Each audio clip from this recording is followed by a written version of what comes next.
ब्रह्मलीन पुंडलिक महाराज ज्यांनी आम्हाला स्वराज्याचा मूलमंत्र दिला, असे स्वराज्य स्थापनेचे छत्रपती शिवाजी महाराज, भारताचे पहिले कृषी मंत्री, समाज सुधारक डॉक्टर पंजाबराव उपाख्य भाऊसाहेब देशमुख आणि ज्यांच्या जयंतीनिमित्त ग्रंथालय दिन साजरा करण्यासाठी आज आपण येथे एकत्र आलेलो आहोत, असे डॉक्टर एस.आर. रंगनाथन या समस्त महामानवांच्या प्रती पहिले सर्वप्रथम त्यांच्या पावन स्मृतींना विनम्र अभिवादन करतो।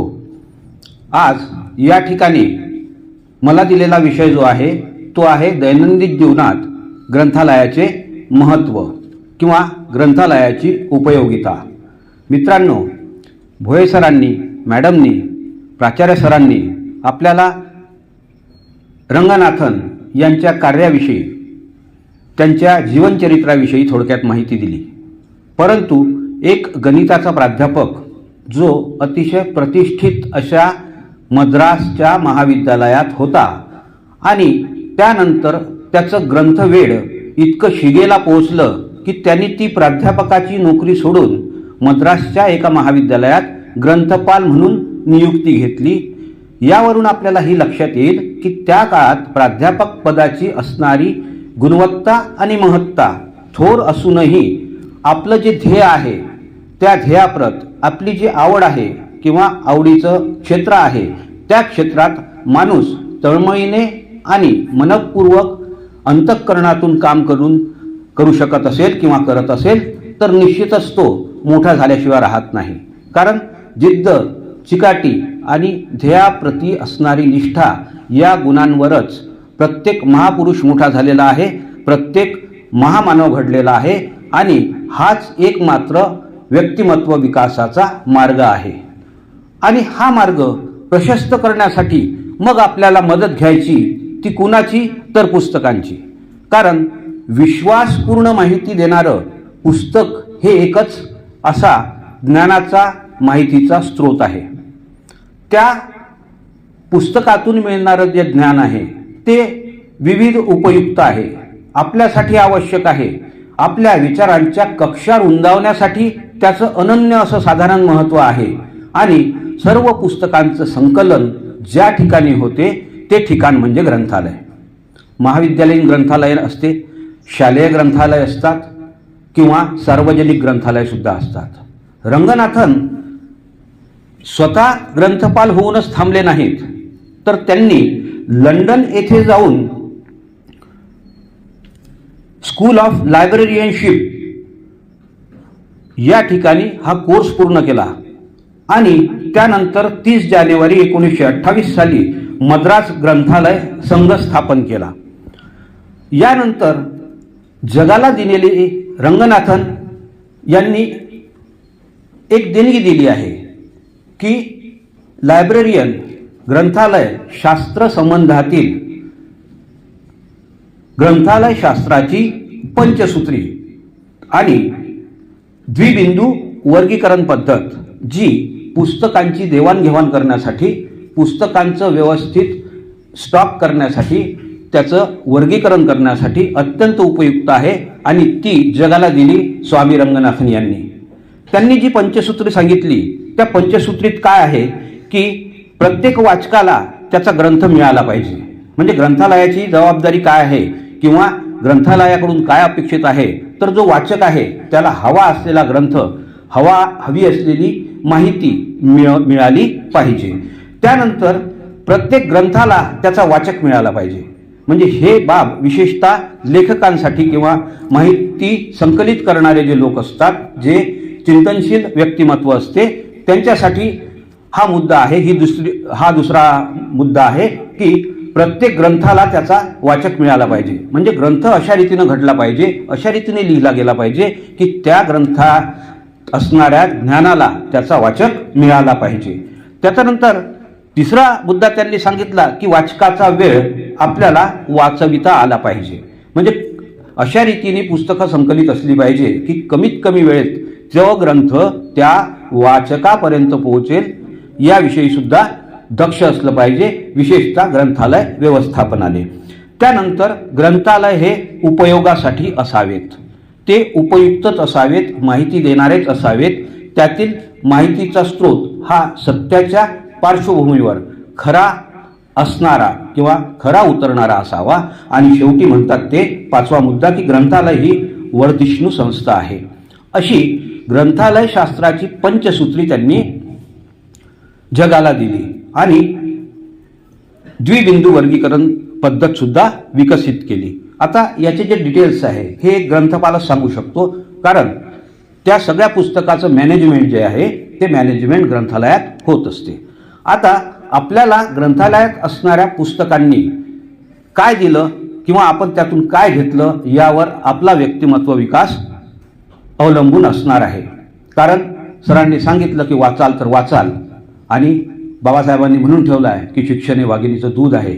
माहिती ही आपल्याला असलीच पाहिजे, सामान्य ज्ञान हे असलंच पाहिजे, चौफेर ज्ञान असलं पाहिजे, आणि ते ज्ञान फक्त आपल्याला पुस्तकातून मिळू शकते. म्हणून दररोज दैनंदिन आपल्या पूर्ण दिवसात आपण काहीतरी वेळ पुस्तकाला दिला पाहिजे. वाचनाची ज्याला आवड असते तो माणूस कधीही एकटा राहत नाही, तो पुस्तकांशी बोलतो, त्याला पुस्तकं हवी असतात, वाचताना त्याला आनंद येतो. तुम्ही वाचून पहा, जे तुमचे आवडीचे विषय आहेत त्या आवडीच्या विषयाची पुस्तकं वाचली तरीही चालतील, परंतु ती पुस्तकं वाचत असताना ती तुम्हाला विशिष्ट प्रकारचा विशिष्ट स्तरावरचा आनंद देतात. हे चिरंतन सत्य आहे आणि हे तुम्ही अनुभवू शकता. कारण आम्ही जेव्हा इथे बोलतो तेव्हा तुम्ही ऐकत असता, आणि तुम्ही ऐकत असताना त्याचं नीट जर आकलन मनन केलं तर तुम्ही चांगले श्रोते म्हणून गणले जाल, आणि एक चांगला श्रोता, एक चांगला वाचकच भविष्यात एक चांगला वक्ता होऊ शकतो. हा जो मार्ग आहे या मार्गाने आपल्याला मार्गक्रमण करत असताना पुस्तकांशी मैत्री करणं, पुस्तकांशी सलगी ठेवणं अत्यंत आवश्यक आहे. आणि म्हणून आपण आपल्या महाविद्यालयीन वेळात काही वेळ पुस्तकांना दिला पाहिजे. पुस्तकं वाचायचे म्हणजे नुसतं अभ्यासाचेच पुस्तकं वाचले पाहिजे. मार्कांची स्पर्धेत उतरण्यासाठी आपण फक्त मार्कांसाठीच ज्ञान मिळवलं पाहिजे किंवा अभ्यास केला पाहिजे हे अभिप्रेत नाही, तर तुमचा व्यक्तिमत्व विकास घडला पाहिजे, तुम्हाला चौफेर ज्ञान प्राप्त झालं पाहिजे. या दृष्टीने सुद्धा संदर्भ ग्रंथांचं किंवा इतर ग्रंथांचं आपण वाचन केलं पाहिजे. जो आवडीचा विषय असेल, कोणाला हिंदीची पुस्तकं आवडतात, कोणाला इंग्लिशमध्ये रस असतो, कोणाला मराठीची पुस्तकं आवडतात, कोणाला कादंबरी आवडते, कोणाला नाटकं आवडतात, आणि इतके महान लेखक होऊन गेले आहेत आणि स्वतःच्या पूर्ण बुद्धिमत्तेचा कस लावून स्वतःचं पूर्ण ज्ञान त्यांनी त्या पुस्तकांमध्ये, ग्रंथांमध्ये संकलित करून ठेवलं आहे.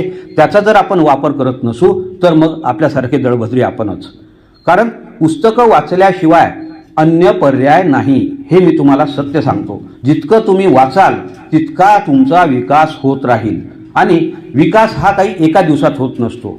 पुस्तक वाचून, एक पुस्तक वाचून, 2 पुस्तक वाचून आपल्याला थोडीशी माहिती मिळेल, परंतु ज्ञान मिळत नाही. आणि ज्ञान संपादन करण्यासाठी निरंतर वाचन करणे, वाचनातलं सातत्य ठेवणे या गोष्टींना महत्त्व आहे. तर मित्रांनो, यानंतर ग्रंथालय म्हणजे काय याची एक सूत्रबद्ध आणि व्यवस्थित अशी व्याख्या रंगनाथन यांनी मांडून ठेवली आहे. त्या अंतर्गत ते म्हणतात की ग्रंथालय म्हणजे ज्ञानाचा स्रोत आहे, माहितीचा उगम आहे. आपल्या शैक्षणिक, सामाजिक सगळ्या प्रकारच्या ज्या जाणीवा आहेत त्या प्रगल्भ करण्यासाठी आपल्याला ग्रंथाचा उपयोग होतो आणि त्यातील ज्ञान आपल्यासाठी उपयुक्त असते. त्यानंतर ग्रंथालय म्हणजे वाचन संस्कृतीला प्रोत्साहन देणारी संस्था आहे.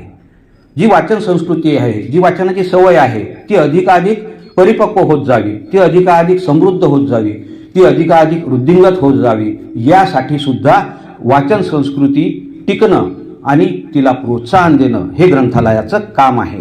त्याच्यानंतर ग्रंथालय म्हणजे शैक्षणिक आधार आहे. आपल्या शिक्षणासाठी जे जे साहित्य लागते ते आपल्याला सगळं पुस्तकातून मिळते आणि पुस्तकं ग्रंथालयात असतात. म्हणून ग्रंथालय ही संस्था विद्यार्थ्यांना किंवा कुठल्याही व्यक्तीला शैक्षणिक आधार देणारी आहे. त्यानंतर ग्रंथालय म्हणजे संशोधनासाठी महत्त्वाचं असं ठिकाण आहे. जे संशोधन करणारे लोक आहेत ते विविध प्रकारचे त्यांच्या विषयाच्या अनुषंगाने उपलब्ध असणारे संदर्भ ग्रंथ चाळण्यासाठी ग्रंथालयाचा सहारा घेतात आणि ग्रंथालयातच केवळ पुस्तकरूपी जे ज्ञान आहे त्या ज्ञानातून आपलं संशोधन कार्य पुढे चालवितात किंवा पूर्ण करतात. त्यानंतर ग्रंथालय म्हणजे समाजात एकोपा निर्माण करण्याचं असं ठिकाण आहे असं रंगनाथन म्हणतात.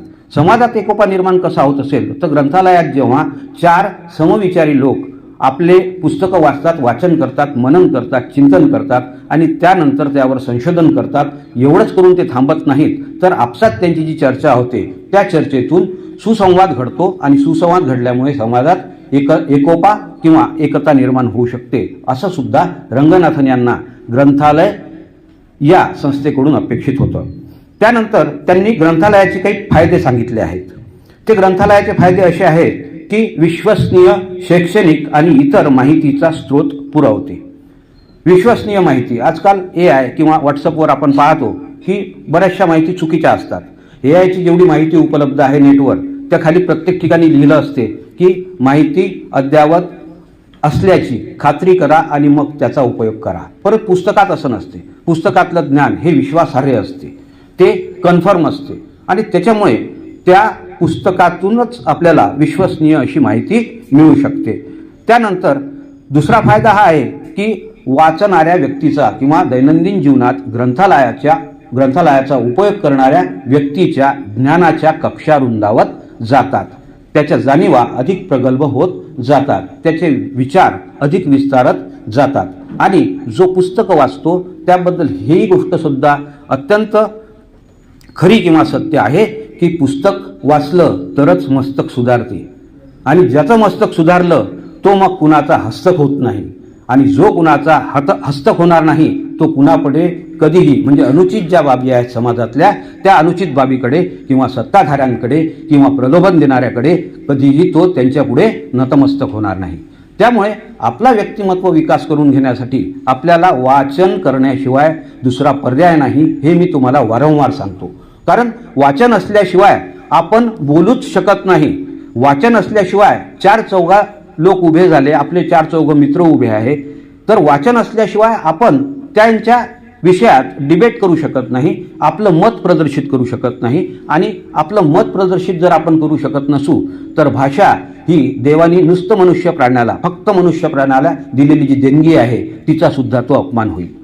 ती भाषा अधिकाधिक समृद्ध आणि सकस व्हावी यासाठी वाचनाचं, ग्रंथालयाचं अतिशय अनन्यसाधारण असं महत्त्व आहे. तर या दृष्टीनं या दिनाचं औचित्य असलं पाहिजे. त्यानंतर नंतरचा फायदा सांगताना रंगनाथन ग्रंथालय शास्त्रात सांगतात की वाचनाची सवय दृढ करते. जितकं आपण वाचू, जितकी आपली आवड निर्माण होईल तसं तसं आपल्या वाचनाचा कालावधी वाढेल. आपण काय वाचतो आहे याचं भान आणि जाण आपल्याला निर्माण होईल. शिवाय आपली वाचनाची जी सवय आहे ती सुद्धा अधिकाधिक परिपक्व होत जाईल. या दृष्टीनं ग्रंथालयाचं महत्त्व दैनंदिन जीवनात असलंच पाहिजे आणि आहे. त्यानंतर चिकित्सक विचारशक्ती वाढवते. काय करते ग्रंथालय किंवा ज्ञान किंवा तिथली पुस्तकं तर आपली चिकित्सक वृत्ती वाढवतात. चिकित्सक वृत्ती याचा अर्थ असा आहे की एखाद्याने पुरवलेली आपल्याला जी माहिती आहे ती माहिती खरी आहे की नाही त्याची सत्यता पटवून देणारी आपली वृत्ती म्हणजे चिकित्सक वृत्ती. कुठल्याही गोष्टीची आपण चिकित्सा केलीच पाहिजे, त्यातलं खरं खोटं बरं वाईट जाणून घेतलंच पाहिजे आणि हा जो एक आपल्या व्यक्तिमत्वाचा पैलू आहे तो विकसित होण्यासाठी म्हणजे आपली चिकित्सक बुद्धी अधिकाधिक सुदृढ होण्यासाठी ग्रंथालय उपयुक्त आहे. त्यानंतर साक्षरता वाढवते. नुसतं वाचण्यानेच आपण साक्षर होतो. साक्षरतेची पुढची पायरी आहे सुसंस्कृतपणा, चांगल्या वाईटाची जाणीव आणि आपण नेमकं काय केलं पाहिजे, आपला मार्ग कोणता असला पाहिजे, आपलं ध्येय कोणतं असलं पाहिजे आणि त्या ध्येयाप्रत पोहोचण्यासाठी आपल्या दैनंदिन आयुष्यात, आपल्या दैनंदिन रोजच्या आपल्या कार्यक्रमात वाचनाचं आणि ग्रंथालयाचं अतिशय महत्त्व आहे. आता 1965 नंतर प्रामुख्याने 1970च्या आसपास संगणकाचा ग्रंथालयात वापर व्हायला लागला आणि संगणकाचा वापर ज्या वेळीपासून 70च्या दशकात लायब्ररीत किंवा ग्रंथालयात झाला त्यामुळे काय झालं की पुस्तकी जे ज्ञान आहे जे कागदावर आहे त्या पुस्तकी ज्ञानाला तंत्रज्ञानाची जोड मिळाली आणि तंत्रज्ञानाची जोड मिळाल्यामुळे ते आपल्यापर्यंत उपलब्ध होण्यासाठीचा जो मार्ग आहे तो अधिक सुकर झाला, अधिक सोपा झाला. कारण आपल्यापर्यंत आज माहिती जी येते तंत्रज्ञानाच्या माध्यमातून तिची सत्यता पटवून घेतल्यानंतर ती किती वेगाने आपल्यापर्यंत येते याचा विचार करा. आम्ही जेव्हा लहानपणी वाचत होतो तेव्हा आम्ही वाचत असताना एखादी माहिती जर लागली की बा आपल्याला महात्मा गांधींचा जन्म कधी झाला किंवा त्यांनी दांडी यात्रेला कधी प्रारंभ केला, तर हे शोधायसाठी आम्हाला एखादं पुस्तक चाळावं लागं. मग ते पुस्तक चाळत असताना ते कधी उपलब्ध असायचं नसायचं.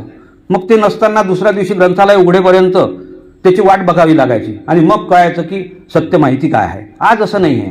आज आपल्याजवळ मोबाईलसारखं अद्यावत असं एक शस्त्र आहे आणि त्या शस्त्राचा उपयोग आपण किती सकारात्मकतेने, किती व्यवस्थितपणे, किती नीटपणे आणि किती जागरूक राहून केला पाहिजे याविषयी आपलं भान ठेवलं पाहिजे. आणि अशा वेळी हे शस्त्र आपल्या हातात असताना तुमच्यापर्यंत शिक्षण आणि माहिती अधिक सुलभ रीतीने पोहोचवण्याचा हा काळ आहे. आणि तरी या काळात तुम्ही मोबाईलवर वाचा. मी तर मोबाईलवर किती वाचत असेल याची कल्पना नाही, पण मोबाईलवर वाचत असताना एक प्रकारचा स्ट्रेस येतो आणि तो स्ट्रेस पुस्तकं वाचताना कधीच येत नाही. पुस्तकं माणसाशी बोलतात. काही पुस्तकं तर अशी आहे तुम्ही वाचाल तर तुम्ही ते पुस्तक सोडू शकणार नाही. म्हणजे जेव्हा एखादी कादंबरी आपण वाचण्यास सुरुवात करतो किंवा घेतो आणि रात्रीची वेळ असेल तर मग किती वेळ झाला हे माणसाला कळत नाही. आणि इतकंच नव्हे तर ते वाचन कुठे थांबवावं याचाही कधी कधी संभ्रमात पडतो की हे कुठं थांबवायचं, आता याच्या पुढे कुठं वाचायचं.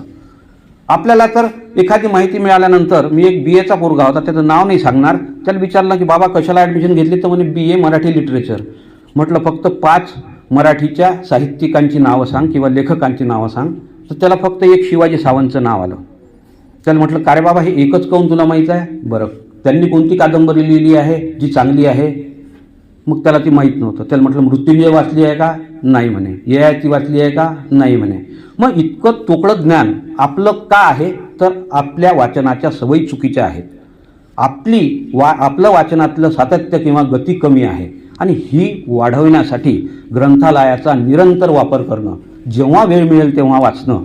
मी तर मॅडमला माहीत आहे की जेव्हा ग्रंथालयात जातो तेव्हा कोणतेही पुस्तक म्हणजे स्टॉकवरून बाद केलेले जे पुस्तक आहे, जे निर्लेखित केलेले आहे, त्यातले 2 पुस्तकंसुद्धा मी बाजूनं काढून ठेवले होते. श्यामची आई वाचताना आम्ही चक्क पांघरून घेऊन रडत होतो. इतकं पुस्तक आपल्याशी बोलतं, इतकं पुस्तक आपल्या भावनेला हात घालतं, इतकं पुस्तक आपल्या मेंदूला चालना देतं. मग ही भावना कधी जागृत होईल, जेव्हा तुम्ही मन लावून वाचाल तेव्हा. आणि त्याला तुम्हाला मी सांगितलं की दुसरा पर्याय नाही, तुमच्या व्यक्तिमत्व विकासाला दुसरा पर्याय नाही. तर या तंत्रज्ञानाची जोड मिळाल्यामुळे आज ग्रंथालय अधिकाधिक समृद्ध झालेलं आहे. ई रिसोर्सेसमध्ये ई बुक, ई जनरल म्हणजे electronic journals, CD, DVD, microchip, card reader या माध्यमातून ग्रंथालयात तंत्रज्ञानाचा वापर केला जातो. आणि हे या तंत्रज्ञानामुळे ग्रंथालयाची जी सूची आहे, ग्रंथालयातलं जे वर्गीकरण आहे, आपल्यापर्यंत माहिती पोहोचण्याचा जो मार्ग आहे तो अधिक सुलभ झाला आहे. आणि आपण याचा अवश्य लाभ घेतलाच पाहिजे. कारण पुस्तके या आपल्या ज्ञानाच्या कक्षा रुंदावत असतात, आपला व्यक्तिमत्व विकास घडवत असतात. आणि कुठलंही पुस्तक असो, स्पर्धा परीक्षेचं असो, कथा असो, कादंबरी असो, कविता संग्रह असो, ललित लेख असो, परंतु ते वाचताना आपण ते मन लावून आणि मनापासूनच वाचले पाहिजे.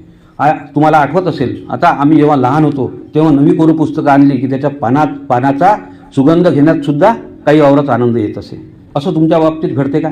त्याला कव्हर लावणे, त्याच्यावर स्टिकर चिपकवणे, ते व्यवस्थित ठेवणे, म्हणजे रात्री आठवण आल्यानंतर एखादं पुस्तक उघडून पाहत होतो, त्याच्या आतमध्ये पिंपळाचं पान ठेवणे, त्याची जाळी होईपर्यंत ते जतन करणे, हे सगळं काय आहे, तर पुस्तकं आपला मित्र आहे असं आपण जेव्हा म्हणतो तेव्हा त्याची काळजी घेणे, त्याचं संगोपन करणे हे सुद्धा आपलं कर्तव्य होऊन बसते. आणि मग अशा वेळी पुस्तकांशी आपण अशा रीतीने वागलो, पुस्तकांचा आपण अशा रीतीने वापर करून घेतला तर ते निश्चितच आपल्याला भरपूर अशी माहिती आणि ज्ञान देतात. ही माहितीशास्त्राची, ग्रंथालयाची महत्ता सांगण्याचा हा आजचा दिवस. डॉक्टर रंगनाथन यांच्या जयंतीनिमित्त किंवा यांच्या जयंतीचे औचित्य साधून आज आपण पुस्तकरूपी ज्ञानाला पुन्हा आपल्या आयुष्यात, पुन्हा आपल्या विचारांमध्ये अधिकाधिक समाविष्ट करूया, अशी आजच्या दिनी आपल्याजवळ अपेक्षा व्यक्त करतो. ग्रंथालय हे ज्ञानमंदिर आहेत. नियमितपणे इथे येऊन जो वाचेल त्याचे विचार प्रगल्भ होतील, समृद्ध होतील आणि मग त्याला एक वेगळ्या प्रकारची अनुभूती प्राप्त होईल, जी त्याला कधीही एकटं सोडणार नाही आणि त्याच्या भावनेला हात घालेल, त्याला भरपूर ज्ञान, शिक्षण या सगळ्यांचं दान करेल. तर तिचा या अशा ग्रंथालय संस्थेचा, या वर्धिष्णू संस्थेचा आणि आपल्या वाचन संस्कृतीचा अधिकाधिक विकास करण्यासाठी, अधिकाधिक विस्तार करण्यासाठी आज आपण या दिनी प्रण करूया आणि ग्रंथालयाचा दैनंदिन वापर करण्याचा सराव करूया, अशी अपेक्षा आपल्याजवळ व्यक्त करतो आणि थांबतो. जय हिंद, जय महाराष्ट्र.